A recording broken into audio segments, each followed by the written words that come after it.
আমরা শিশুদের হাতের লেখা শেখানোর জন্য অনেকভাবে চেষ্টা করি, কিন্তু এটা কি জানি আমরা শিশুদেরকে লেখা শেখানোর আগে তাদেরকে কলমটা বা পেন্সিল কীভাবে ধরতে হয় এটা শেখানো জরুরি।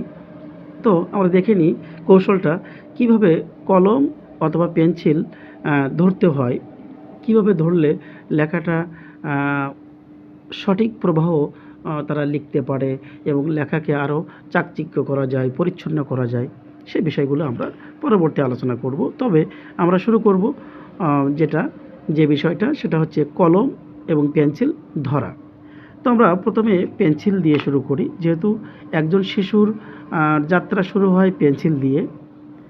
তো আমরা পেন্সিলটা এভাবে ধরলাম, এখান থেকে এভাবে নিয়ে আমরা এভাবে 3টে আঙুল আমরা একসাথে করে পেন্সিলের ঠিক যেখান থেকে আমরা শার্প করেছি তার ঠিক একটু আগে আমরা এভাবে 3টে আঙুল দিয়ে আমরা এখানে জাস্ট আঁকড়ে ধরব।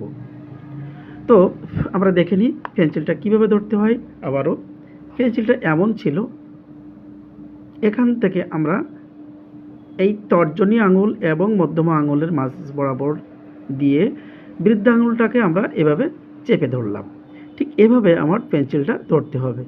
তো পেন্সিলটা ধরার পরে আমাদের যে করণীয়, শিশুকে বা সোনামণিকে আমরা কি করতে বলবো, যে তোমরা একটা এই কষি টানার এর মধ্যে তোমরা এভাবে শুধু গোল বৃত্ত দিতে থাকো।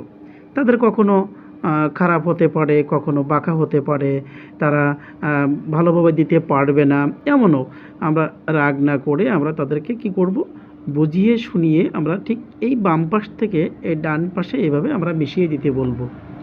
তো আমার 2-1টি ভালো হচ্ছে, শিশুর কিন্তু সবগুলো ভালো নাও হতে পারে। সেক্ষেত্রে আমরা কিন্তু কোনো রকম তাকে নিরুৎসাহিত করব না, আমরা শুধু উৎসাহ দেব যে বাবা তোমার খুবই ভালো হচ্ছে, সোনামণি তুমি তো অনেক ভালো বৃত্ত আঁকছো। এভাবে আমরা গোল করতে থাকবো, এভাবে আমরা গোল করতে থাকবো। দেখবেন আপনার ছেলে মেয়ে খুব আনন্দের সাথে আপনার এই ভালো কথা শোনার পরে সে কিন্তু পরস্পর এমনভাবে সে দিতে থাকছে। তো আমরা প্রথম ধাপ আমরা শিখলাম, প্রথমে পেন্সিল কিভাবে ধরতে হয়, কিভাবে আমরা লেখা শুরু করব, লেখার শুরুতেই আগে কোন চিহ্ন দিতে হয়, এগুলো আমরা কিন্তু পরস্পর জানব। তো এভাবে আমরা বাম দিক থেকে এভাবে আমরা কিন্তু একটা বৃত্ত দেওয়ার চেষ্টা করেছি। এবার আমরা শুরু করব ঠিক এর বিপরীতটা কি, যে এভাবে শুরু করে ডান দিক থেকে আবার বামে চলে যাব। তো এভাবে আমরা সোনামণিকে বলবো বাবা বা মা তুমি এমনভাবে এবার দাও তো। এভাবে তারা দিতে গিয়ে কখনো এলোমেলো করবে, ভালো হচ্ছে না, কিন্তু কখনো আমরা শিক্ষার্থীকে বলবো না যে তোমার খারাপ হচ্ছে, সব সময় বলবো তোমার এটা অনেক ভালো হয়েছে বাবা। এমনভাবে যদি তাকে উৎসাহ আপনি দিতে থাকেন তাহলে কিন্তু আপনার সন্তান বারবার বলবে, বারবার তার এই কাজটা করতে মন চাইবে। এভাবে কিন্তু আমরা তাদেরকে উৎসাহ দেব। ধন্যবাদ।